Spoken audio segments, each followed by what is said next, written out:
Monsieur le Président, je voudrais tout d'abord vous remercier de l'honneur que vous nous faites. Ce n'est pas tous les jours qu'un chef d'État accorde 1 heure d'entretien à des journalistes.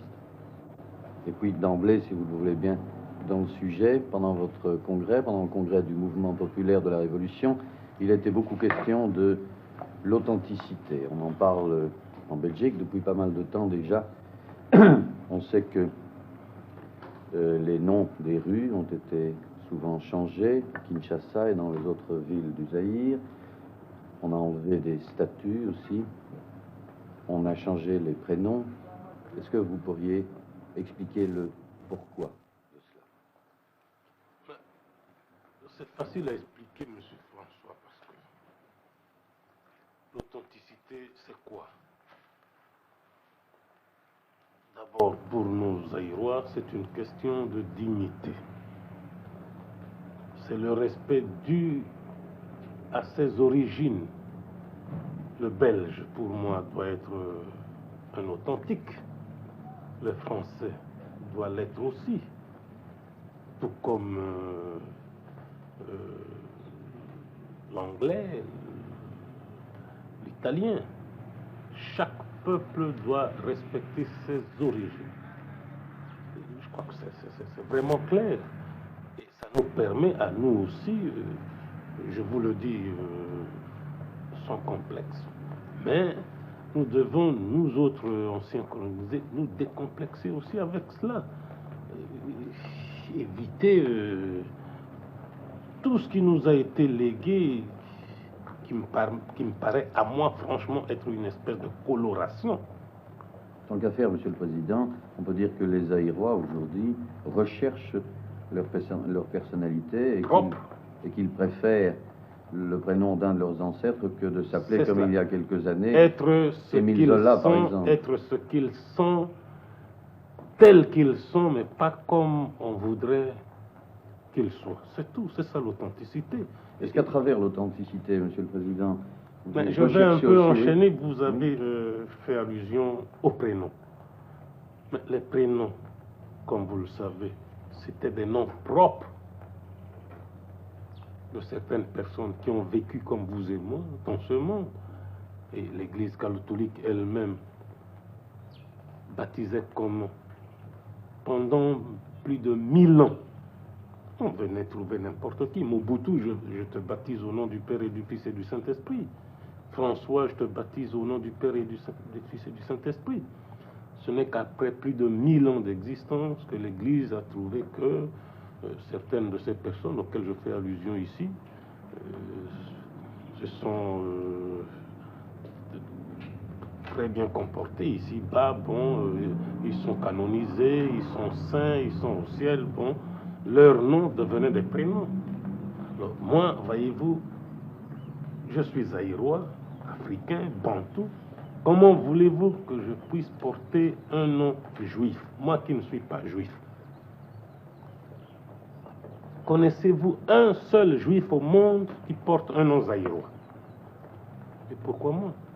Croyez-vous vraiment que ce serait intelligent, pensable de la part d'une jeune fille de mon pays de porter le prénom de Chantal, de Marie-France, de Marie-Flore? Ça veut dire quoi? Hein? Monsieur le Président, est-ce qu'à travers cette authenticité, vous cherchez également à créer au Zaïre une conscience nationale? Cette conscience nationale existe depuis mon avènement au pouvoir, depuis le 24 novembre 65. Parcourez un peu le pays, Monsieur François, vous verrez de vos yeux, vous constaterez de vous-même que la prise de conscience est très nette dans le pays. Et c'est ça le résultat le plus palpable auquel nous sommes arrivés. Est-ce que ça n'était pas fort important après les premières années d'indépendance, qu'on avait vu s'installer le chaos, les luttes tribales? Mais je crois avoir déjà eu l'occasion de le dire à pas mal de vos confrères. Inga, sur le plan de l'industrialisation, c'est bien. La sidérurgie de Maluku, c'est bien. Le pont que nous allons jeter sur le fleuve Zaïre à Matadi, tout ça, c'est bien. Ça va aider le pays sur le plan économique et social. Mais l'essentiel a été et reste pour moi la prise de conscience nationale. Cet orgueil national qu'on trouve chez n'importe qui parmi mes concitoyens, c'est ça qui compte pour moi. Question peut-être un peu plus délicate, Monsieur le Président. Il y avait déjà la négritude, il y a maintenant l'authenticité. Oui. Quelle est la différence que vous faites entre négritude et authenticité? Vous connaissez personnellement la personnalité africaine qui a donné naissance à la négritude. Au fond, ce n'est pas léger ce que je vais vous dire ici, mais je ne tiens à froisser personne. Je suis chef de l'État, tout comme mon ami et frère, le président Senghor. Et ici, il faut qu'on se réfère un peu à mon discours à l'ouverture du congrès du parti, du MPR. J'ai commencé par dire textuellement ceci, que l'authenticité n'est pas une affaire typiquement zaïroise ni africaine. Elle était universelle. Et ici, dès la première question, vous avez abordé ce problème d'authenticité. Je vous ai dit que le Belge devait, lui, aussi être un authentique, comme le Français, l'Italien, le Canadien. Alors, vous voyez, la négritude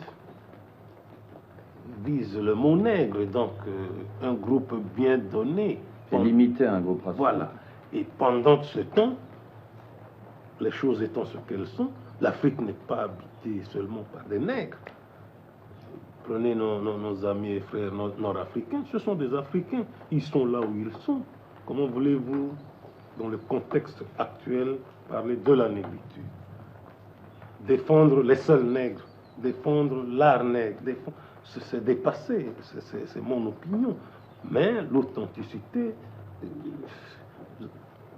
je ne sais pas si vous n'étiez pas dans la salle l'autre jour, lorsque le délégué américain est intervenu. Il nous a défendus en disant que lui-même, tout en étant américain, bon, il défend à partir d'aujourd'hui, à partir de son séjour au Zaïre, l'authenticité, et grâce à cela, maintenant, il est fier de ses origines irlandaises. Et c'est ça, tout en étant américain, il respecte ses origines. C'est ça l'authenticité.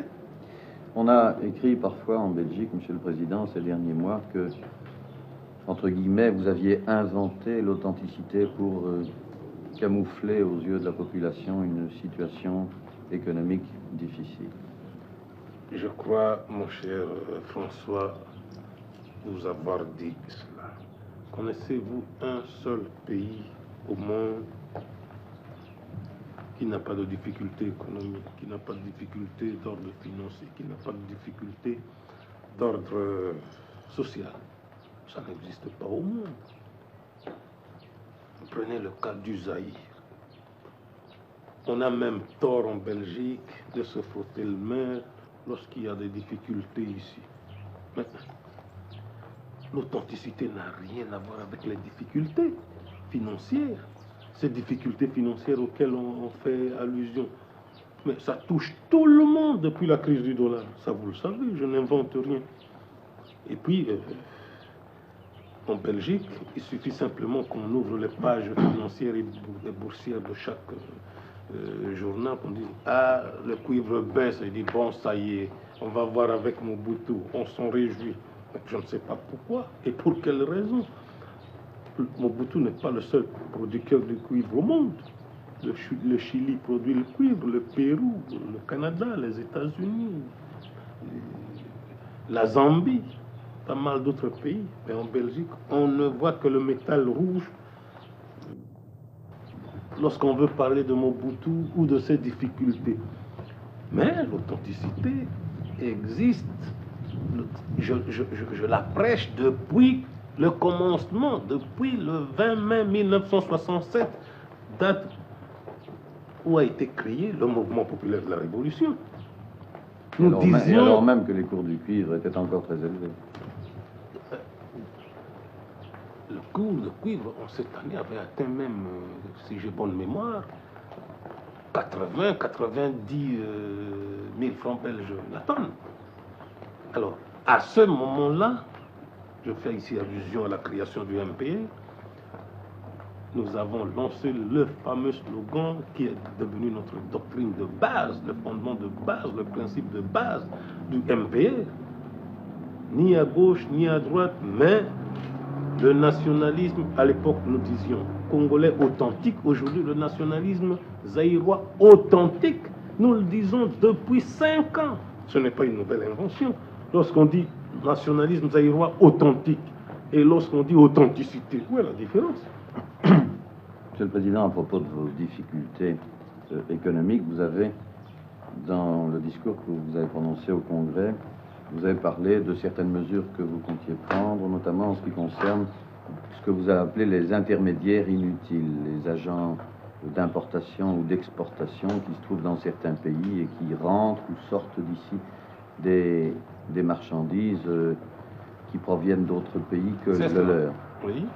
Je suppose que vous visiez certains intermédiaires belges. Est-ce que vous pourriez vous expliquer sur ce point? Ce serait une erreur de votre part, M. François, de croire un seul instant que par cette décision, on vise ici au Zaïre les seuls Belges. Nous sommes, ce n'est pas mon genre, ni mon caractère, de vous voyez, je dis toujours ce que je pense. Il faut, par cette mesure, comprendre tout simplement ceci. Tout ce qui est produit en Belgique doit être vendu au Zaïre par les Belges. Tout ce qui est produit en Allemagne doit être vendu aux Zaïrois par les Allemands eux-mêmes, sans intermédiaire. C'est-à-dire, vous connaissez la géométrie, je ne vous apprends rien. La ligne droite, c'est toujours le chemin le plus court. Lorsqu'on veut nous vendre la voiture Mercedes, comment voulez-vous que cette voiture puisse encore transiter par la Belgique? Trouver un bureau de commerce en Belgique qui fait l'intermédiaire, qui multiplie le nombre de papiers, c'est inutile. Lorsque nous voulons acheter des produits américains, comment voulez-vous que les amis belges, français ou anglais s'interposent? Nous ne voulons plus de ça. Chez vous en Belgique, les Mercedes vous sont vendus par les Belges. Les VW par les Belges. Tous les véhicules américains par les Belges. Les produits français par les Belges. Et ça facilite la vie économique et sociale d'un pays. Mais ici, nous sommes un pays jeune, ça nous complique l'existence. Et en plus de ça, si nous ne faisons pas attention, on en profite pour se moquer de nous. Ah, la vie est chère, le whisky coûte cher, tout ça. C'est ça. Le whisky coûte cher, ce n'est pas à cause de Mobutu, à cause des intermédiaires. Lorsque nous les supprimerons demain, ça va baisser. Parce que l'intermédiaire, il tient à augmenter le prix, il tient à transférer son dû. C'est ça l'affaire. Tout est là. Bon, pour en rester dans le domaine des mesures économiques qui ont parfois pu être mal interprétées en Belgique, est-ce que vous pourriez nous expliquer le pourquoi de cette décision concernant la réquisition de cette entreprise cotonnière? Je savais que vous alliez en arriver là. Vous savez que la Cotonco existe depuis 1921 au Zaïre. En 62, c'est-à-dire en pleine pagaille, en pleine anarchie chez moi ici dans ce pays, les responsables cotonniers, qui sont dans leur grande majorité des Belges, ont profité de cette situation pour faire signer au gouvernement de l'époque des choses que je trouve inacceptables pour un gouvernement sérieux. Grâce à ces accords, à cette convention, tout ou presque est supporté par le gouvernement zaïrois. Donc, l'usinage, les frais de transport, depuis le point d'achat jusqu'à l'usine supportée par le gouvernement zaïrois. La campagne cotonnière supportée par l'État zaïrois. Tout ce qu'on peut trouver depuis 1962 chez les cotonniers, même les crayons, les gommes qu'ils utilisent pour les travaux normaux dans les bureaux, supportés par l'État zaïrois. Tous les frais généraux par l'État zaïrois.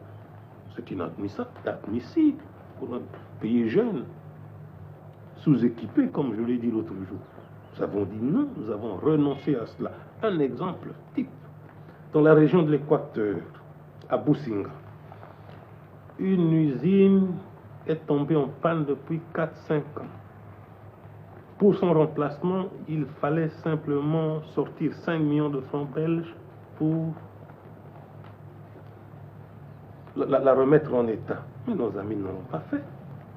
Et depuis l'indépendance, je dis bien depuis l'indépendance, c'est la 12e année, ces messieurs n'ont pas sorti un seul centime pour investir nulle part. Et dans le cas de Businga, qu'est-ce qui se passe? Tout le coton de la région de Businga, puisque c'est au frais de l'État, donc de la princesse, on le transporte depuis Businga jusque dans les Ouélés. Ça vous fait plus de 400-500 km. Aller-retour. Coton et puis les graines, tout ça, bon, au frais de l'État. Au lieu de sortir 5 millions, ils n'investissent. Tout a d'ailleurs été amorti depuis 3, 4, 5 ans. Ils travaillent comme ça, ils tournent et tout, et ça augmente le prix. Ce sont des vieilles usines, des vieilles machines. Et nous ne touchons même pas à leurs usines. Nous avons fait le nécessaire auprès de certains pays. Nous allons acheter d'ici la fin de l'année nos propres machines, on va monter ses propres usines et ils peuvent démonter leurs vieilles machines et partir avec, parce que j'ai vu dans certains journaux, il y a des passages où on disait, bon, cela correspond à une mesure de nationalisation. Il n'en est pas question. Les machines resteront telles quelles. Nous les avons réquisitionnées tout simplement pour ne pas tout arrêter inutilement et faire souffrir les paysans. Ça doit tourner et à la tonne, nous payons ces messieurs, c'est tout. Mais les usines, c'est pour eux. Ils peuvent les laisser pourrir, tout comme ils peuvent les démonter pour rentrer avec en Belgique. Mais puisqu'ils n'investissent plus, vous savez que la Cotoncourt a investi dans le chocolat, dans le biscuit en Belgique. L'affaire n'est plus rentable. Et mettons tout ce qui est... Moi, j'appelle ça du chantage. Dans le même ordre d'idée, Monsieur le Président, le Congo, pays sous-équipé, le Zaïre, pardon, pays sous-équipé, a besoin, évidemment, d'investissement. Oui. Il a trouvé maintenant, ce pays, sa stabilité politique, qu'il n'avait pas entre 60 et 65. Est-ce que vous pouvez nous parler des garanties que vous offrez aux investisseurs belges, pas les grosses entreprises, mais les entreprises petites et moyennes qui pourraient créer ici des activités diversifiées? Vous savez, entre nous, franchement, M. François, les garanties auxquelles vous faites allusion se trouvent dans le Code des investissements rendus publics, c'est-à-dire promulgué par moi depuis la date du 29 juin 1969. Tout est là. Et depuis lors, je n'ai cessé de voyager. J'ai été aux États-Unis, les investissements américains affluent ici. J'ai été au Japon, les Japonais investissent. J'ai été en France, les Français investissent. J'ai été en Allemagne, les Allemands investissent. En 69, début novembre, j'étais chez vous. Il n'y a encore rien. Mais on attend toujours des occasions, genre l'affaire des cotonniers, pour dire, ah voilà, qu'est-ce qu'on vous disait, ce Mobutu, il exagère, voilà, il vient encore d'importuner les cotonniers. Je parle des intermédiaires, ah, vous voyez, comment voulez-vous faire le commerce chez lui? Ah, mais je n'importune personne. Le commerce en Belgique est tenu par qui? Les poissonneries sont tenues par des Belges. Les boucheries par des Belges. Depuis votre séparation avec les Hollandais, les bouchers sont belges. Les poissonniers sont des Belges. Tous ceux qui font le petit commerce, le petit détail, ce sont des Belges. Pourquoi ne pas réclamer la même chose chez nous, dans un pays qui se proclame indépendant? C'est ça l'indépendance. Certains Belges qui sont installés ici, qui ont des affaires ici, prétendent parfois qu'ils éprouvent pas mal de difficultés avec l'administration. Et vous avez dans votre discours, Monsieur le Président, au Congrès, vous avez été très dur pour une certaine administration, pour certains responsables de cette administration et vous avez dit que vous alliez procéder à un grand nettoyage pour supprimer la corruption. D'où vient cette corruption? Vous savez, Monsieur François, avant de vous répondre sur la question, je voudrais un peu que vous posiez des questions à certains de vos compatriotes installés dans ce pays depuis des années, même s'ils sont là depuis bien avant l'indépendance. Vous savez, ce qui parfois blesse, ce qui parfois choque, c'est quoi?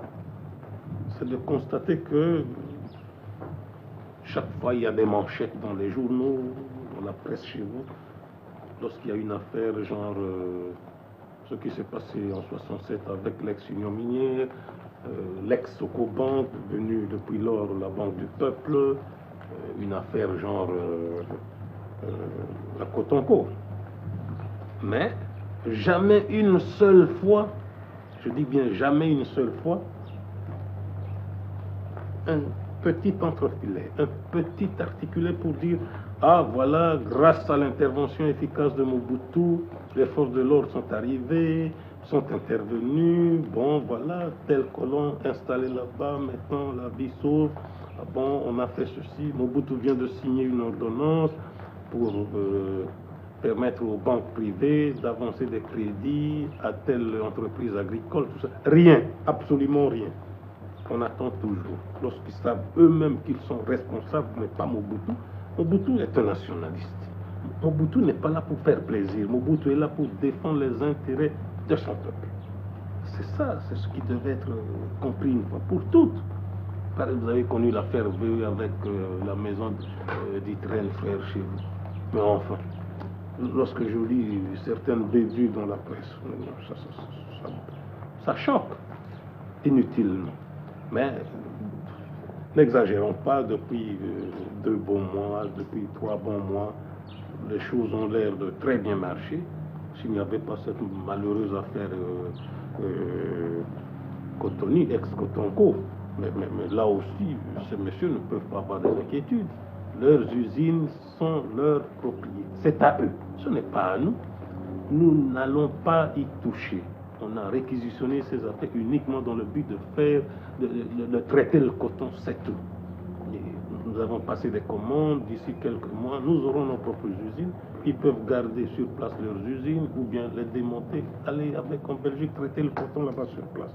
Quant à la question qui touche à la corruption, d'où vient-elle?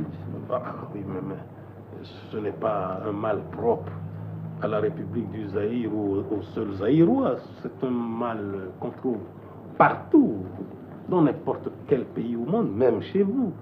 Qui nous a appris la corruption? Je crois que c'est vous autres. Je vous parle ici franchement. Qu'est-ce que vous appelez corruption? Avant mon avènement, de 60 à 65, donc lorsqu'on venait avec de l'argent, dire par exemple à un politicien, allez, faites ceci, faites cela. Lorsqu'on va chez un militaire, allez, prenez l'argent, il faut renverser Mobutu, il faut provoquer des troubles. Tchombe, s'il a été à la base de la corruption, pardon, de la sécession, c'est parce qu'on l'avait corrompu. Ce n'est pas un mal, une nouvelle invention du Zaïre. Donc, c'est de l'importation. C'est pourquoi nous combattons ce mal d'importation. Vous êtes montré très sévère l'autre jour dans votre discours en faisant allusion au fait que cette corruption s'est peut-être installée à tous les niveaux de l'administration. Vous avez parlé d'un grand nettoyage. Est-ce que vous croyez que c'est possible? Est-ce que vous n'allez pas vous faire énormément d'ennemis? C'est déjà en cours. Ennemis dans ce pays, non. Au contraire. Au contraire. Le chef ne peut pas tenir 2 langages. Un langage pour épater la foule et un langage pour faire plaisir aux amis et tout ça. Mais les ennemis, à partir du moment où ils ne sont pas dans le peuple, à partir du moment où le peuple est sain, c'est ça. Ça suffit en fait. Mais pour réaliser ce grand nettoyage, entre guillemets, il vous faut une discipline très grande de la part de votre peuple, et on aborde alors le problème politique que vous avez d'ailleurs aussi abordé dans votre discours. Depuis 1967, le Zaïre connaît un parti unique. C'est le régime du parti unique. Un parti national. Un parti national. C'est cela. Certains diront que ça ne laisse pas le choix entre plusieurs partis. D'autres diront que c'est une formule qui est la plus valable pour instaurer la stabilité politique au Zaïre. Qu'est-ce que vous dites pour défendre? Entre nous, franchement, M. François, voilà. Maintenant, en le disant, vous péchez vous-même. C'est un péché contre l'authenticité. Parce que, autant me dire à moi, tant que vous n'aurez pas autant de partis politiques comme en Belgique, bon, ce n'est pas de la démocratie. C'est ça. Mais comment voulez-vous que je puisse, moi, Zaïrois, agir en belge? Moi qui ne suis pas belge, moi qui ne suis pas français. Comment voulez-vous un seul instant que je puisse jouer aux penseurs belges, aux penseurs anglo-saxons, français? Je ne suis pas anglo-saxon, je ne suis pas belge, je ne suis pas français ni italien, je suis zaïrois. Mais vous êtes, vous autres, un monde d'opposition. C'est dans l'opposition que vous essayez toujours de trouver la vérité. Mais par contre, nous, Zaïrois, nous sommes plutôt un monde de juxtaposition. Nous sommes pour le dialogue. Et puis le chef chez nous, ça ne se discute pas. Vous nous avez colonisés. Citez-moi un seul village, et Dieu seul sait si on a des millions. Un seul village où il y a deux chefs. Un seul village où on vous dira, voilà, au milieu, la grande maison, c'est la maison du chef de la majorité. Au bout du village, c'est le leader de l'opposition. Ça n'existe pas. Ça n'existe pas. Ce n'est pas dans nos traditions. Deux chefs. Je l'ai dit dans mon discours. Deux têtes sur un seul corps, c'est déjà un monstre pour nous. C'est un luxe dont on ne veut pas ici au Zaïre. Le chef d'abord, ça ne se discute même pas.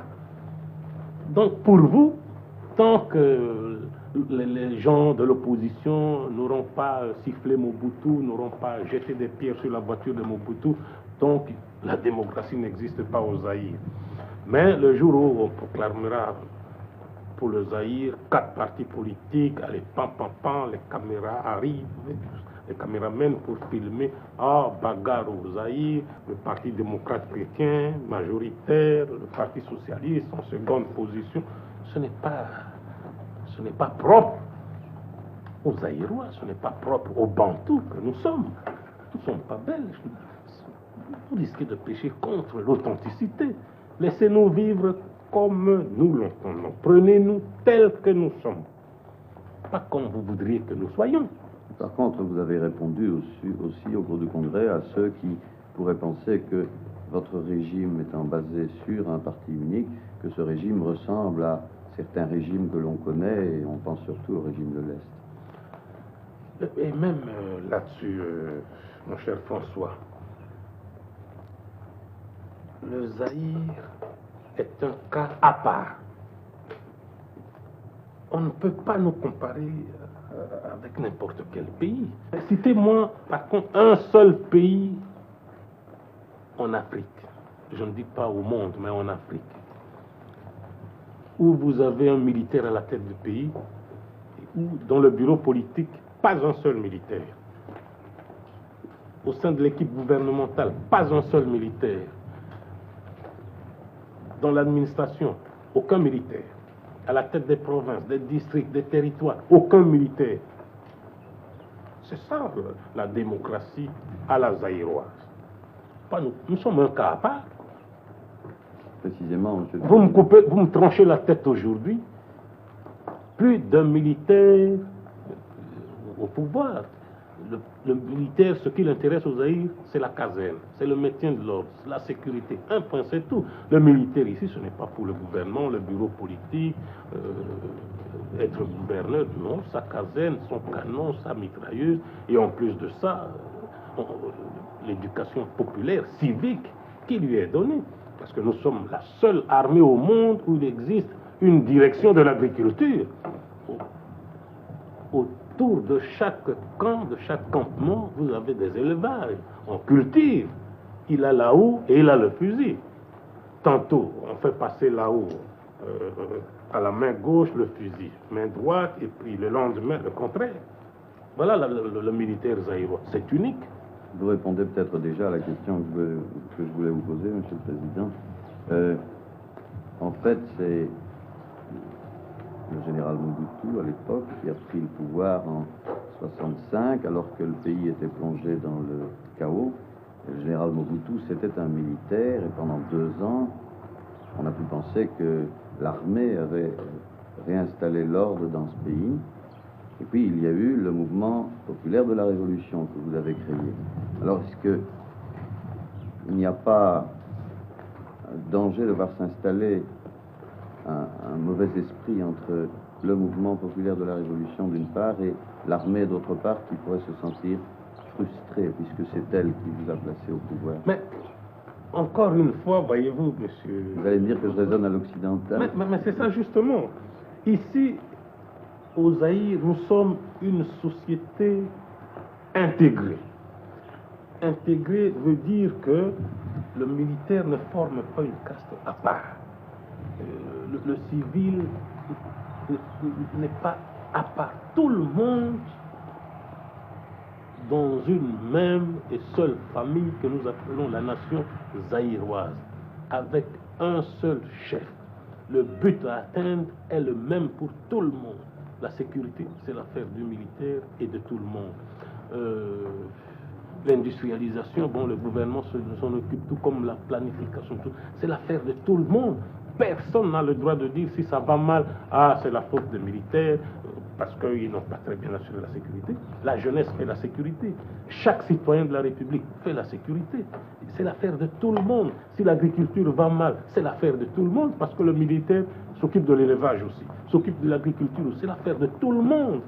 Vous voyez, on ne laisse plus à qui que ce soit de s'occuper d'une seule branche, d'un seul secteur, pour qu'on dise, ah, si ça va mal, c'est sûr. Non, c'est l'affaire de tout le monde. Vous avez vu, n'est-ce pas, au Congrès, la participation de tout le monde. Tout le monde était là.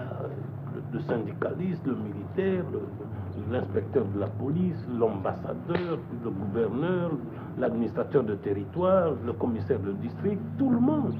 Les chefs coutumiers, les représentants des églises, tout le monde. Monsieur le Président, on en vient maintenant, si vous le voulez bien, au rapport entre l'État et l'Église, qui ont été quelque peu perturbés ces temps-ci, avec notamment l'affaire Maloula. Qu'en est-il exactement de ces rapports? C'est chez vous, en Belgique, qu'on a exagéré l'affaire. On a monté en épingle cette affaire dans le seul but de nuire. Voilà, cette fois-ci, on a Mobutu, il a touché à l'église, bon, allez. Qu'on trouve un nouveau Godefroy de Bouillon, guerre sainte contre Mobutu. Voilà tout ce qu'on voulait. Or, l'affaire Maloula n'avait rien à voir avec l'État d'un côté ou l'Église de l'autre. Pour nous, c'était un individu, citoyen zaïrois. Citoyen zaïrois avant tout. Donc, censé se soumettre aux lois nationales de son pays avant la loi canonique. C'est clair. L'homme qui vous parle est un catholique comme Maloula. Hein? En Belgique, il suffit de rien parce qu'il s'agit de Mobutu. Allez, voilà. On ne l'a pas eu du côté économique. Allez, voilà, il a touché à l'église. Allez, guerre sainte. Allez, toute la catholicité contre Mobutu protège. Voilà. Qui a finalement raison? Mobutu a raison. Mobutu ne voit que les intérêts de son pays. Avant toute autre chose. Lorsque les intérêts de la République du Zaïre sont en jeu, il m'arrive même d'oublier que je suis catholique. C'est ce qui s'est passé dans l'affaire Maloula. Je dis bien l'affaire Maloula, mais pas conflit Église-État, comme vous le dites là. Tout ce que nous demandons à Maloula, c'est ça. C'est de se sentir avant tout zaïrois. Parce que pour nous, il est né zaïrois avant de devenir prêtre. Zaïrois, il est prêtre de Dieu, il l'est devenu. Seulement par après. C'est clair. Et vous n'entendez pas que les responsables de l'Église se mêlent de la politique? Il n'en est pas question, c'est inadmissible, inacceptable. Si ça se fait en Belgique, si les curés se mêlent de la politique chez vous, tant mieux, mais ici, chez moi, pas question. On ne peut pas mélanger les deux choses. même le Christ lui-même était formel. Hein. À Dieu ce qui est à Dieu, à César ce qui est à César. On ne peut pas. Vous voyez, encore une fois, vous péchez contre notre authenticité. Il ne faut pas voir nos problèmes ici comme si nous étions des Belges. Nous avons été colonisés par la Belgique. C'est historique. On ne peut pas le nier. L'histoire nous marque, vous marque là-dessus, c'est tout. Mais une seule chose est certaine, c'est que malgré cette colonisation, ne croyez pas que vous avez laissé 21,5 millions de Belges ici. Non, depuis l'indépendance, disons plutôt depuis le 24 novembre 1965 jusqu'à ce jour, mon travail consiste à rappeler à chacun de mes concitoyens que nous sommes des Zaïrois, nous devons le rester. C'est ça l'authenticité. Et pour en revenir à l'affaire Maloula, c'est clair, c'est une affaire déjà réglée, ça appartient au domaine du passé. On peut en parler, mais à l'imparfait, c'est fini tout ça. Mais je suis sûr qu'à son retour, il comprendra ses erreurs du passé et il s'en sortira désormais plus zaïrois que jamais. C'est ça le problème. Le Zaïre a besoin d'un chef unique, c'est la psychologie africaine, vous l'avez souligné à plusieurs reprises au cours de notre entretien. D'aucuns, réfléchissant sans doute une fois de plus à l'occidental, diront que c'est presque le culte de la personnalité. Qu'est-ce que vous répondez? Mais, entre nous, franchement, voyez-vous, ça me fait rire. Pourquoi? Ça me fait rire parce que je me réfère ici à vos jours. De 60 à 60 pagailles. Il n'y a pas d'autorité. Bon, même le chef de l'État à Kinshasa, son autorité ne va pas au-delà de du périmètre de Léopoldville à l'époque. Maintenant que je suis là, maintenant que tout mon peuple est derrière moi, pas parce qu'on court derrière avec des mitrailleuses, applaudissez, criez Mobutu, non, parce que ce peuple a pris conscience de ses responsabilités. Ce peuple a compris qu'il lui fallait son unité, qu'il lui fallait l'union de tous les enfants de ce pays, l'union de tous les cœurs, un engagement formel d'être un dans une seule même nation, dans une seule famille.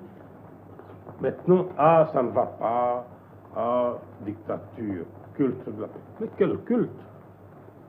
Ça, c'est le Bantou. C'est la façon du Bantou de glorifier son chef. Il n'y a pas de culte ici.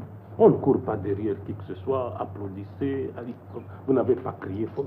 Non, au contraire, il est fier de son chef comme le chef est fier de son peuple, c'est tout. Un chef unique, Monsieur le Président. Unique, non. Vous voyez, c'est ce mot unique qui ne nous convient pas. Lorsqu'on dit parti unique, nous ne sommes pas un parti unique, nous sommes un parti national. Tout chez nous tire son origine du mot nation. Lorsqu'on dit nationalisme, ça part du mot nation. Parti national, parce que tous les enfants de ce pays sont dans le MPR, parti mouvement institutionnalisé.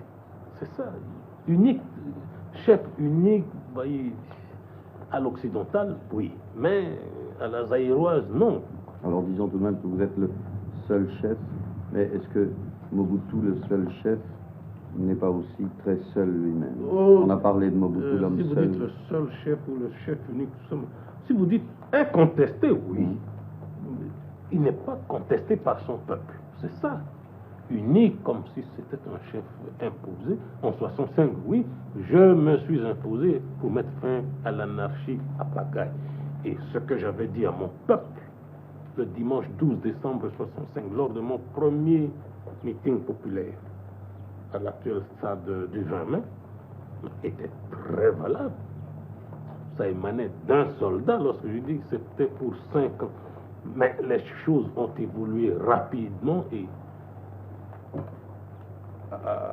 au terme de mon mandat, je me suis trouvé là devant une situation que je n'avais pas prévue le 24 novembre 65. C'est ça la situation, c'est ce qu'il faut comprendre. Pour moi, le 24 novembre 65, c'était le retour à l'état-major général. Mais d'aucuns peuvent croire que je préparais mon avenir, ma situation, mais c'est la situation qui a évolué autrement. Mais dire, comme vous le dites là, qu'il est un peu trop seul, je ne crois pas. Trop seul, si vous faites allusion peut-être aux cadres, à certains dirigeants qui m'entourent, ça, depuis la création du monde, c'est pareil. Dieu, créateur, suivant les Écritures, cette difficulté avec Lucifer, le Christ qui est venu sur terre par le mystère de la rédemption, cette difficulté avec Judas, de son entourage, ça, tous les entourages, toutes les cours du monde, c'est pareil, depuis que le monde est le monde. Mais j'ai ma conscience tranquille parce que mes difficultés ne viendront jamais du peuple. Vous voyez, c'est ça ma force. Je puise ma force dans le peuple, c'est ça. Que le président, qui se trouve à la tête d'un pays comme celui-ci, avec toutes les difficultés que ça suppose, puisque c'est un pays encore sous-équipé, qui doit se créer, qui doit se trouver, est-ce que ce président n'a pas peur parfois? Peur de qui, M. François? Peur de quoi? Peur de l'avenir, peur de la charge des responsabilités qu'il prend. Peur des jaloux peut-être aussi.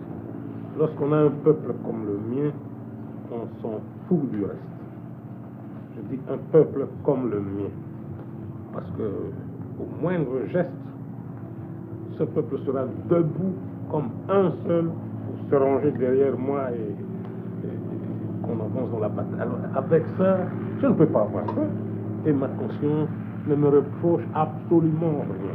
Ma conscience est toujours tranquille.